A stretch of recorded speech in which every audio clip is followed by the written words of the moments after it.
coming back at you with another thing, a question in my head that nobody else cares about. And it's about Star Wars Episode 8. And I feel like I still have time to talk about that movie before Episode 9 comes out. I haven't even talked about Episode 9. I will. I will. I will.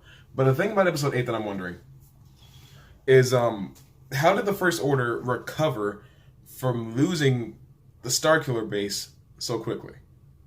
And by that I mean, in between episodes 4 and 5, years pass, right? It's not just tomorrow and then here's Empire Strikes Back. I don't know why it's so hard for me to say that.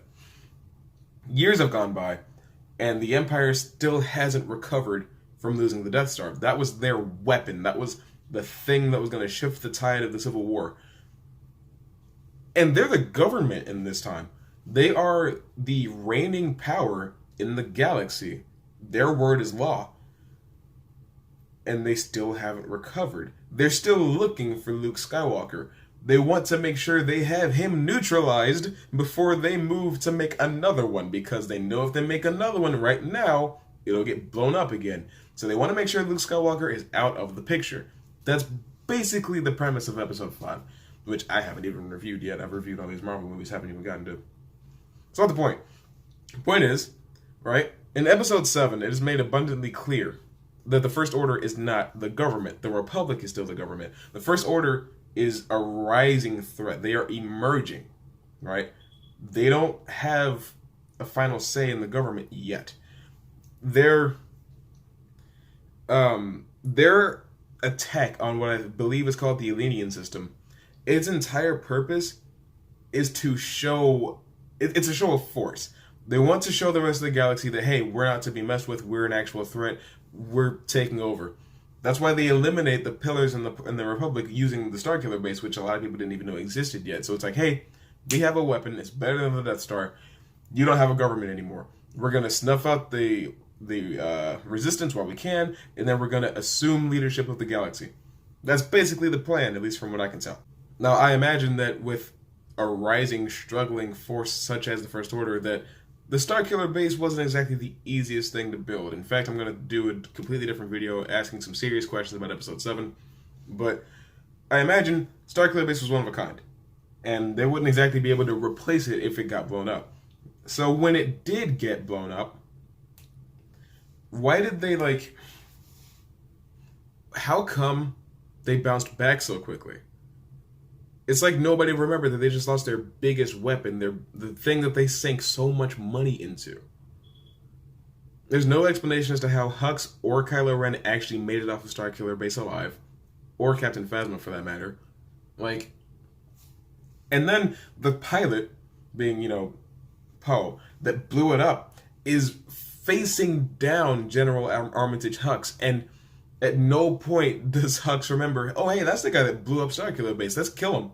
Instead of sending all of these TIE fighters and grunts after him, why would you take somebody that blew up the biggest weapon you have and then send two of the other biggest weapons you have after him? It's just such a bad idea. And before I get any more comments like I got on my one about the Dreadnought and the Supremacy, don't even tell me that they weren't in the same place and he was in front of this ship and not that ship. It doesn't matter. You have the man who single-handedly turned the tide of the war again in your face, and you don't act immediately? Vader wouldn't have stood for that. Tarkin wouldn't have stood for that. My camera focus isn't standing for that. But not only that, they're also able to just pick up and move on like that's not a devastating blow to the First Order. And maybe it's not. Maybe they can lose Starkiller base and just immediately carry on like nothing ever happened, which leads me to believe that they're not just a rising threat. They just have all the money in the galaxy for some reason. And another thing is just it goes from, oh, the First Order is emerging from the ashes left by the Galactic Empire, and then 3 days later, the First Order reigns. How did that happen? Who slept on the job? How did the First Order just become the main threat of the galaxy? Again, a completely different video for a later time for me to talk about that. But it just seems like such lazy writing, which I'll get to. Don't worry about that. But I just I don't get how nobody thinks that this is a problem. Maybe there's somebody out there who in a video has talked about this exact topic, but I haven't seen that happen. So I therefore have to assume I am the first one to really voice this, which I doubt. If you've seen a video where somebody talks about that, link it to me. I'd love to watch it. That means there's other smart people out there in the world that like to talk about Star Wars.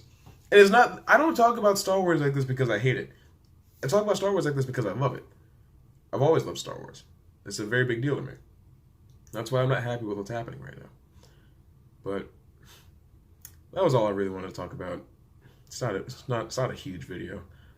I'll talk to you later though. Yeah? Do you have a deal? Yeah, shake on it. There we go. If you didn't actually reach out to shake my hand, I hate you. Okay? I don't need that kind of negativity on my channel. You know, you don't even get a wink. Close your eyes. Everybody that did shake my hand, I'm gonna wink at you, alright? 3, 2,